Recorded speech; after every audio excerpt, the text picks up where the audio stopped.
Don't settle for a fake snarler when you can have Beard Brothers' premium range of all-natural sausages. Proudly New Zealand made, you'll find them fresh in your local Foursquare, New World and Pack and Save. Beard Brothers, crafted with care, the old school way. Environment Select Committee has agreed with the New Zealand Deer Stalkers Association to fix a legal conflict between the Game Animal Council, Herds of Special Interest Amendment Bill, and National Parks Act of 1980.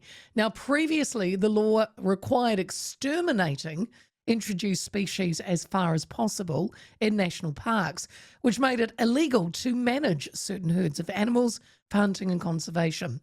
This move resolves decades-long issues while unlocking science-based game management. And now I wanted to talk to my next guest because we have talked about this in the past. ACT MP and avid hunter Cameron Luxton joins me now. Cam, good morning.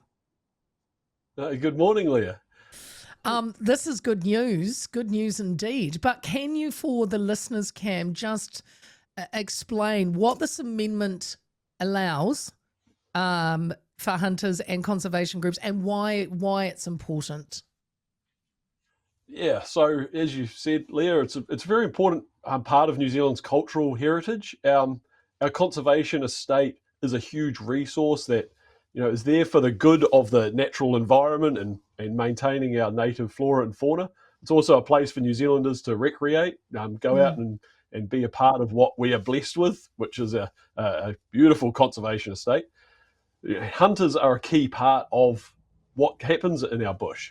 And to date, there has been a provision that has allowed for a herd of special interest, which is basically a herd of introduced animals that are of significant value to hunters recreationally. Our heritage is very tied up with the health of these animals and also the conservation outcomes that hunters achieve, not just through culling of deer, but also of the conservation work that hunters do while they're in the bush. I mean, I might be smidgen biased, but I think nobody loves the bush as much as hunters do, because hunters get into the real nitty gritty, the crevices, the little gully heads, the cliff faces, like no one else does. And so the love's really strong. So what this bill does is make sure that it tidies up what has not been able to happen. So the Game Animal Council, which enabled a herd of special interest to be created, has been around since 2013, but none has happened. There hasn't been a designation of a herd of special interest, and that's because there is a 2(4)(b) in the National Parks Act that says all introduced animals must be exterminated as far as possible, and that became the top priority. So if you were trying to manage, you were in opposition to that, and that was seen as a problem. So the Parliament's seen that, the government's seen that, we're tidying it up. So name some of the, like, we're talking what, wapiti, other deer, what specifically would you be talking about? Yeah, the main one that so to date, we've had the Fjordland Wapiti Foundation, which is down there on the shores of Te Anau. Basically, they're managing about, I think it's 175,000 square kilometres of the Fjordland National Park, which is about 10%, give or take, of the total area. And they're managing it to an incredibly high degree. They're doing amazing work managing the herd down of the Wapiti herd, which is a heritage animal. It's been in New Zealand since, I think, Teddy Roosevelt gifted it to New Zealand in 1905. They've been a huge draw card for people to come to New Zealand. It's been a huge part of New Zealanders' heritage to actually get out and hunt these animals, but also get out and enjoy what Fjordland has. So the Fjordland Wapiti Foundation has been managing the herd, culling where it needs to be done, focusing on quality animals and low browsing pressure on the native flora. And it's gotten a great result. They're trapping, hunters are going up there, removing muscelids, making sure that the grazing pressure is not too high. And the best part is, Leah, it doesn't cost a cent of taxpayer dollars. We are basically getting amazing conservation outcomes on a piece of important New Zealand conservation land that gets hunters out there. It gets people coming to New Zealand wanting to experience that. It gets less grazing pressure, and it's not costing the taxpayer. I mean, it's a triple win. Win-win. We need to support these. So you mentioned the Wapiti came here. Teddy Roosevelt gifted it. What 1905 was it? Were you saying? I think it was Is that 1905. Yeah. was that when the moose came here as well? Remember we had moose. I can't I remember the think dates on the moose, but I thought it was around it'll about be the same somewhere time. around. Some of the listeners will know, and because we had moose, because it was supposed to be a great hunting, to get people to come, and it just wasn't conducive for them to live. But hey, Cam, I've never asked you this. Do you believe there is still moose in Fjordland?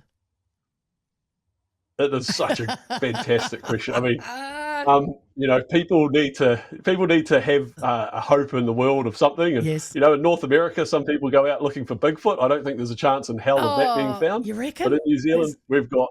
Oh, I don't think so. But in New Zealand, we've got the moose. I mean, there were moose running around in Fjordland.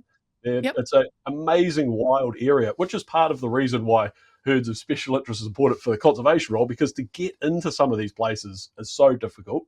The fact that it is such a hard area to access means maybe, I like to think there's some magic in the world, and this is natural magic. Great, so there may still be a moose around it, and I'm glad to see. There's been 2 spottings apparently this year, and they were both by travellers, foreigners that had come in. But I think one guy was not just Canadian. travellers and foreigners, but yeah, that's right. Yeah, I think he was Canadian. He said, "I know a moose when I see a moose," but of course there was no photographic evidence. So anyway, enough about that. Cameron's going, Lee, you didn't ring me about moose, surely?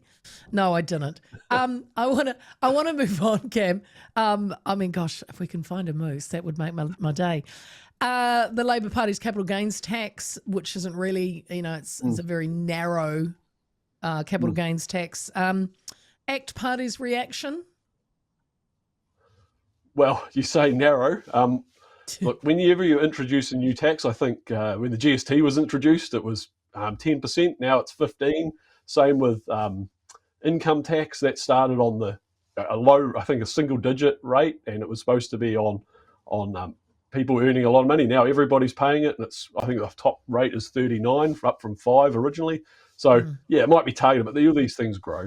I mean, the problem is Labor is saying we need to get more money. I mean, New Zealanders are taxed at an incredibly high rate. We are some of the highest taxed in the Pacific Rim, the OECD. About a third of what we actually produce is taken in tax. So it's not an income problem; it's a spending problem. The capital gains tax is always going to blow out, no matter how narrow it's expected to be. New Zealanders can see that it's not a fair tax. It hasn't worked overseas to achieve the outcomes people propagate that it will. It really is it's just another tax that will take over and distort the market. And the thing that really gets me about a capital gains tax is if there's going to be exemptions of it, you end up with, people who can afford to find a way through the exemptions, getting out of it. That is, the wealthy will find ways to get through loopholes when you create them. And middle class people who have saved, worked hard in the trades, in an office, doing something to save to buy a rental property or a batch, and all of a sudden they've been paying tax on it, on the money they've earned. I just think it's wrong.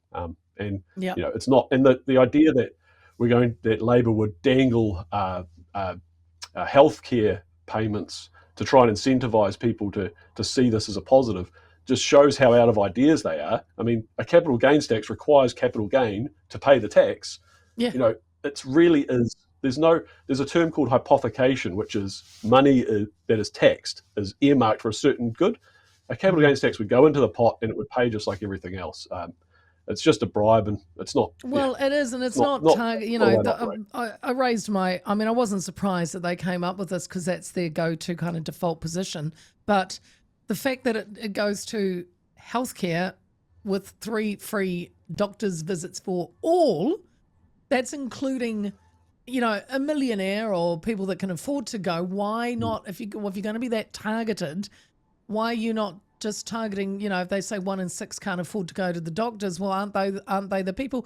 And then do we have enough doctors as well? I mean, it was like a fourth form. I'm still working in forms. That's when I went to school. A fourth form assignment. If you were going to put the tax, where are you going to put it? It just, when he said that, I thought, are they kidding? free doctor's visits for all, for 3 visits.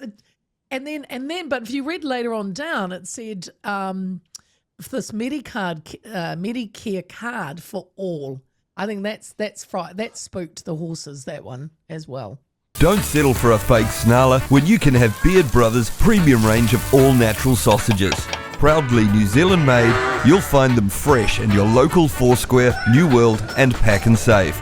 Beard Brothers, crafted with care the old school way.